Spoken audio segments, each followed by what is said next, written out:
Roy Suryo menegaskan dirinya menghormati putusan hakim yang menolak permohonan pra-peradilan keduanya. Untuk selanjutnya, Roy Suryo menyerahkan sepenuhnya keputusan terhadap kuasa hukumnya terkait permohonan pra-peradilan yang selanjutnya. Bagaimanapun juga kami, ya khususnya saya, tetap mengaturkan terima kasih dan apresiasi. Tapi bagi saya, lumrah hal ini. Jadi ada kadang-kadang hakim tunggal itu yang memutuskan itu menyetujui, ada kadang-kadang yang memutuskan tidak menyetujui. Nah, bagi saya menyerahkan sepenuhnya. Langkah selanjutnya pada para kuasa hukum saya. Mas Refli, Mas Abdul Ghafur Sangaji, Bu Soraya, Mas Tristan, kemudian Pak Yasena dan lain sebagainya. Ya, saya menyerahkan sepenuhnya. Apakah kemudian mau lanjut dengan pra-peradilan yang keempat? Karena apa? Karena pra-peradilan yang ketiga sudah kami daftarkan. Dan insya Allah akan bersidang pada hari Selasa tanggal 28 Juli yang akan datang. Dengan materi adalah ganti rugi atas putusan pra-peradilan yang pertama. Nah ini kita bisa uji nanti.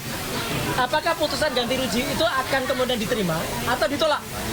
Karena kalau kemudian itu ditolak, nah tentu saja ini ada hal yang big question mark ya, tanda tanya besar. Karena putusan yang pertama itu sudah diterima, hanya waktu itu memang belum sempat kita mohonkan. Nah, sebagai insan yang taat hukum, tentu kita menghormati putusan tersebut. Walaupun tentu kita memiliki pendapat yang berbeda, ya. Tapi tetap saja ini adalah putusan yang memang first, final, and binding, yang kita harus hargai. Ya. Hanya memang ada beberapa catatan yang perlu disampaikan. Sebagai contoh misalnya, tadi dikatakan bahwa putusannya tidak relevan lagi untuk mengajukan pra-peradilan terhadap pasal-pasal yang menersangkakan Mas Roy. Kalau kami merasa relevansi itu bukan jawaban hukum ya.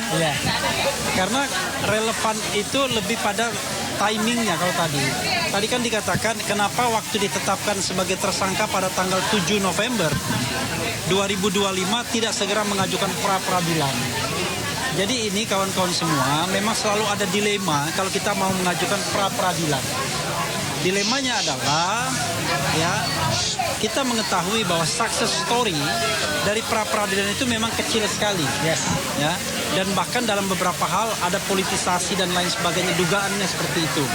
Karena itu pada waktu itu baik Mas Roy maupun Dr. Tifa memberikan benchmarkingnya begini. Kalau beliau ditahan baru akan mengajukan pra-peradilan. Tapi sepanjang tidak ditahan tidak mengajukan pra-peradilan. Nah, waktu beliau ditangkap pada tanggal 19 Juni 2026 kemarin dan kemudian tidak ditahan pada tanggal 22 Juni, itu pra-peradilan diajukan di tengah-tengah waktu itu.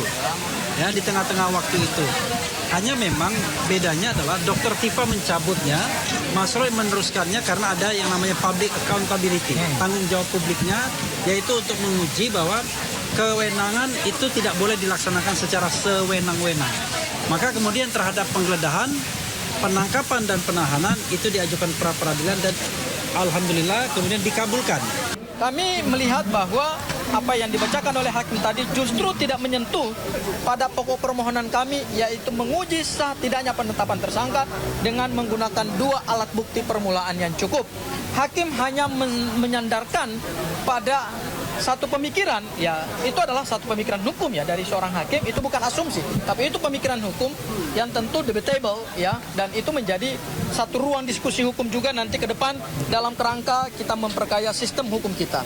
Yaitu apa? Hakim hanya menyandarkan pada penafsiran bahwa timingnya tidak tepat atau timingnya tidak relevan. Saya pikir ini sebenarnya tidak ada bedanya dengan ketentuan pasal 82 KUHP yang lama yang tadi dibacakan oleh hakim, bahwa berdasarkan KUHP yang lama, suatu perkara pidana kalau sudah dilimpahkan ke pengadilan, itu maka gugur permohonan pra-peradilan. Pakar hukum pidana Abdul Fikar Hajar tampaknya tidak sependapat. Menurut Fikar, sebagai mantan Jampitsus, Febri justru harus ditahan karena berpotensi menghilangkan barang bukti. Nah, menurut saya dengan kedudukannya seperti sekarang ini, ya atau mantan Jampitsus, potensi itu ada gitu. Dia setiap hari bergaulnya dengan perkara. Jadi cara apa yang dia gunakan itu pasti dia udah ngerti gitu. Karena itu menurut saya kekhawatiran dua ini sebenarnya menjadi pertimbangan utama untuk melakukan penahanan. Protes juga disampaikan Handika Hanggowongso. Pengacara Don Rito itu menolak kliennya ditahan dengan alasan tidak ada kaitan dengan kasus yang tengah diselidiki. Proses serah terima kami ikuti dengan seksama. Alhamdulillah berjalan lancar. Namun yang membuat kami shock, klien kami, Pak Idon, langsung ditahan. Walaupun diduga bekerja sama mengkorupsi uang negara, namun perlakuan hukum yang diterima Don Rito dan Febri Ardiansah nampaknya berbeda. Padahal sebelumnya, Kejagung sudah berjanji akan menangani kasus yang menyerat Don dan Febri secara adil dan transparan. Tim Liputan iNews melaporkan. Untuk mengetahui perkembangan kasus ex-Jampitsus, kami telah terhubung dengan rekan Muharlin yang kini berada di Gedung Kejaksaan Agung Jakarta Selatan. Ya, selamat sore Muharlin, apa informasi terkini terkait kasus ex-Jampitsus? Iya, selamat sore Nadia dan juga pemirsa. Untuk update perkembangan dari kasus yang menjerat nama ex-Jampitsus Kejaksaan Agung Febri Ardiansah dan juga satu tersangka lain bernama Don Rito. Ini kami belum mendapatkan informasi ataupun perkembangan terbaru dari kasus tersebut. Namun update atau perkembangan terakhir yang kami dapatkan masih dengan terkait penyerahan kedua tersangka dan juga penyerahan barang bukti dari Kortas Tipikor ke Kejaksaan Agung yang dilakukan pada hari Jumat kemarin. Dan pada hari yang sama, untuk selain penyerahan yang dilakukan oleh Kortas Tipikor berupa barang bukti dan juga 2 orang tersangka, kemudian 2 orang tersangka yakni Febri Ardiansah dan juga Don Rito ini kemudian dilakukan pemeriksaan begitu oleh tim penyidik dari Kejaksaan Agung, yang mana dua-duanya sama-sama dilakukan pemeriksaan. Dan untuk Don Rito sendiri dilakukan pemeriksaan kurang lebih 8 jam dan dicecar sebanyak 11 pertanyaan. Dan untuk Febri Ardiansah juga sama, dirinya dilakukan pemeriksaan oleh tim penyidik kurang lebih selama 11 jam dan Febri dicecar sebanyak 18 pertanyaan terkait dengan kasus yang tengah ditangani oleh Kejaksaan Agung, yaitu salah satunya kasus tindak pidana pencucian uang PT Asabri yang ditangani oleh Kejaksaan Agung. Dan untuk tersangka Don Rito, setelah dilakukan pemeriksaan, dirinya kemudian dilakukan penahanan di rutan Kejaksaan Agung. Namun yang menjadi pertanyaan, untuk tersangka Febri Ardiansah ini tidak dilakukan penahanan begitu usai dilakukan pemeriksaan. Padahal keduanya sudah secara resmi ditetapkan sebagai tersangka dalam kasus TPPU untuk 3 kasus yang tengah ditangani Kejaksaan Agung, yakni kasus PT Asabri dan juga PT Krakatau dan juga kasus proyek PLTU. Dan hal ini tentunya menimbulkan sejumlah pertanyaan bagi publik, mengapa Febri Ardiansah yang mana sudah ditetapkan sebagai tersangka ini tidak ditahan begitu. Dan untuk Don Rito juga malah ditahan begitu. Dan untuk Febri sendiri, pihak Kejaksaan Agung ini angkat bicara, yang mana keterangan atau pernyataan disampaikan oleh Kapus Penkum Kejaksaan Agung Anang Supriyatna yang menyatakan jika terkait penahanan Febri Ardiansah itu nantinya berada di bawah wewenang dari tim penyidik Kejaksaan Agung. Dan nantinya untuk kedua tersangka ini apakah nanti akan ada pemeriksaan lanjutan ataupun penyelidikan lebih lanjut, ini kami masih menunggu terkait dengan nantinya apakah hari ini akan ada pernyataan resmi dari pihak Kejaksaan Agung terkait dengan update atau perkembangan terbaru atas kasus TPPU yang dilakukan oleh mantan Jampitsus Kejaksaan Agung Febri Ardiansah. Nadia. Baik, terima kasih Muharlin melaporkan langsung dari Kejaksaan Agung Jakarta Selatan. Selamat bertugas kembali, kami tunggu perkembangan informasi selanjutnya. Kejaksaan Agung telah membentuk tim penyidik khusus untuk mengusut perkara yang menyeret Febri Ardiansyah. Tim penyidik khusus bentukan Kejagung ini diisi 9 jaksa senior yang mayoritas merupakan alumni KPK.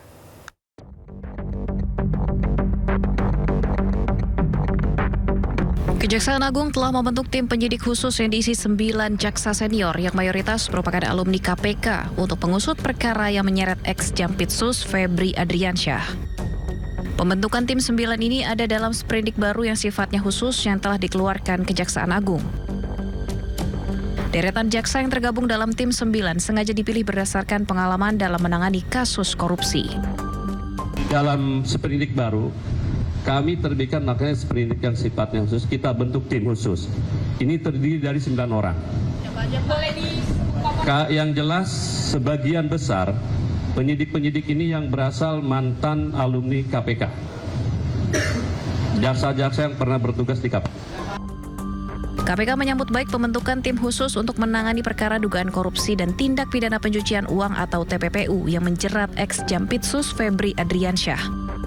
KPK meyakini para alumni itu memiliki track record yang baik selama bertugas di KPK, hingga mereka pasti mampu menuntaskan perkara tersebut. Melihat ini progres yang positif karena Kejagung kemudian dengan segera membentuk tim khusus ya, yang kemudian beranggotakan diantaranya adalah mantan-mantan dari insan KPK ya, khususnya di Jaksa Penuntut Umum. Artinya kami melihat memang kompetensi, pengalaman ketika mereka bertugas di KPK dibutuhkan untuk bisa membantu dalam proses penyidikan perkara tersebut. Usai dilimpahkan dari kepolisian, Kejagung telah mengeluarkan 3 sprindik baru dalam mengusut kasus Febri. Kejagung menegaskan tim 9 ini nantinya yang akan bertugas mengusut lebih jauh perkara korupsi yang melibatkan mantan Jampitsus tersebut. Tim Liputan iNews melaporkan. Pemirsa, Menteri Sekretaris Negara Prasetyo Hadi menegaskan jangan kait-kaitkan nama Presiden Prabowo untuk suatu perkara. Pernyataan ini menanggapi pernyataan Hotman Paris bahwa Kapolri tidak tanya Presiden Prabowo dulu untuk mengusut kasus. Yang paling penting kalian bertanya. Kalau Anda punya nyali bertanya, tanya kepada Kapolri. Hei, kenapa nggak nanya Pak Prabowo dulu sebelum melakukan ini terhadap tangan kanan dari yang dibanggakan oleh Presiden Prabowo? Tanya. Saya baru tahu tidak ada izin. Begitu saja dipermalukan. Ada apa? Tanya, makanya malah ini kalian langsung ke Mabes Polri tanya kalau kau bukan pengecut. Terkait dengan ini Mas, Bang Hotman kemarin kan bilang kalau Febri Adriansyah itu kebanggaannya Pak Prabowo. Minta dikaji katanya proses hukumnya, tanggapan istana mungkin Mas Tas? Ya, itu kan kita kembalikan ke proses hukum ya. Jangan dikait-kaitkan juga dengan Bapak Presiden. Ya, sepenuhnya kita kembalikan ke mekanisme hukum yang berlaku. Tapi kalau pemeriksaan pemelukan izin Presiden, pejabat tinggi itu bukan? Saya rasa saya rasa kembali kepada mekanismenya ya. Saya rasa nggak ada juga. Hanya pada saat masih proses pemeriksaan harus seizin Presiden itu kan. Pemirsa, Presiden Prabowo Subianto memberikan taklimat pada sidang Kabinet Paripurna di Istana Negara Jakarta hari ini. Dalam sidang hadir pula jajaran kementerian.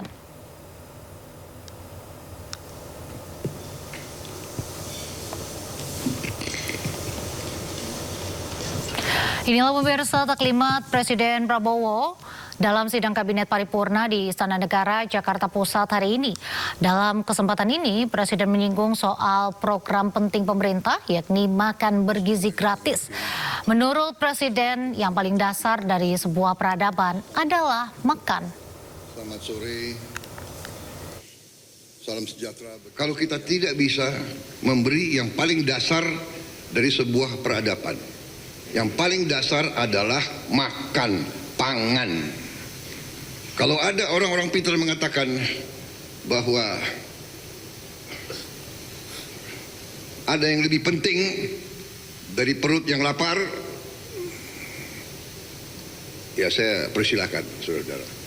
Yang saya tahu dari sejarah ribuan tahun peradaban manusia, tidak ada masyarakat yang bertahan tanpa pangan. Punah, peradaban punah kalau tidak ada makan. Untuk menjamin pangan perlu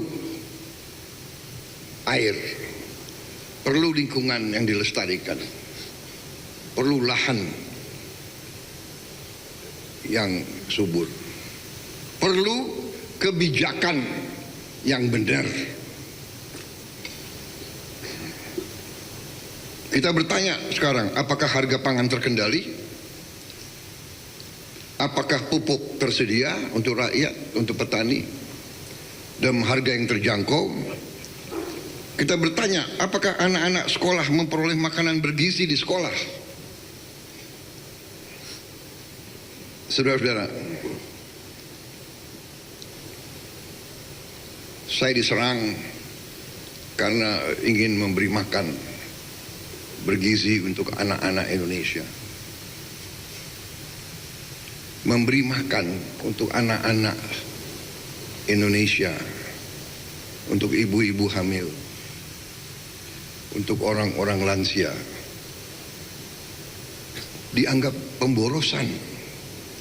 Tapi ribuan triliun yang menguap, yang pergi dari bumi Indonesia tiap tahun selama 34 tahun, tidak ada komentar, tidak ada pakar yang protes, tidak ada investigasi. Kita mau beri makan kepada anak-anak yang jelas-jelas minimal 1/4 anak-anak kita stunting. Sebagian besar juga banyak yang tidak makan berangkat sekolah. Kita dituduh pemborosan. Kita dibilang ekonomi mau kolaps. Harga saham akan ambruk. Mata uang akan melemah. Alasannya karena boros.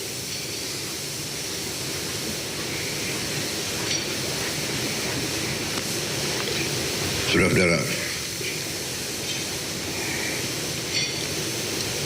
saya punya keyakinan bahwa fundamental pemikiran ekonomi dan politik bernegara yang disusun oleh pendiri-pendiri bangsa kita, saya punya keyakinan bahwa itu masuk akal, benar. Undang-Undang Dasar 1945 lahir dari perjuangan lama, lahir dari pengalaman penjajahan, lahir dari imperialisme. Informasi selanjutnya, Hakim Pengadilan Negeri Jakarta Selatan menolak permohonan pra-peradilan kedua yang diajukan Roy Suryo. Dengan demikian, status tersangka Roy Suryo dalam kasus fitnah ijazah Presiden ke-7 RI Joko Widodo dinyatakan sah. Hakim menyatakan permohonan pra-peradilan Roy Suryo sudah tidak relevan, sehingga sudah sepatutnya dinyatakan ditolak untuk seluruhnya. Hakim juga menilai Roy Suryo berupaya menunda sidang pokok perkara dan menyalahgunakan pra-peradilan. Sebelumnya, Hakim Tunggal PN Jaksel mengabulkan sebagian gugatan pra-peradilan Roy Suryo terkait penggeledahan, penangkapan, dan penahanan. Hakim pra-peradilan menyatakan putusan tersebut tidak mempengaruhi pokok perkara. Tindakan pemohon mengajukan permohonan pra-peradilan terkait penetapan tersangka setelah pelimpahan perkara dan setelah pra-peradilan pertama mencapai tahap kesimpulan adalah bentuk nyata upaya untuk menunda-nunda dan mengganggu proses pemeriksaan pokok perkara. Menurut Hakim, upaya ini adalah salah satu bentuk penyalahgunaan pra-peradilan. Menimbang bahwa berdasarkan seluruh uraian pertimbangan di atas, maka permohonan pra-peradilan pemohon sudah tidak relevan lagi sehingga sudah sepatutnya dinyatakan ditolak untuk seluruhnya. Menimbang bahwa oleh karena permohonan pra-peradilan ditolak untuk seluruhnya, maka biaya yang timbul dalam perkara ini haruslah dibebankan kepada pemohon sejumlah nihil. Mengingat pasal 89, pasal 160 ayat 3, pasal 163 ayat 1 Undang-Undang Nomor 20 Tahun 2025 dan peraturan undang-undangan lain yang bersangkutan, mengadili: 1. Menolak permohonan pra-peradilan pemohon untuk seluruhnya. 2. Membebankan kepada pemohon untuk membayar biaya perkara sejumlah nihil.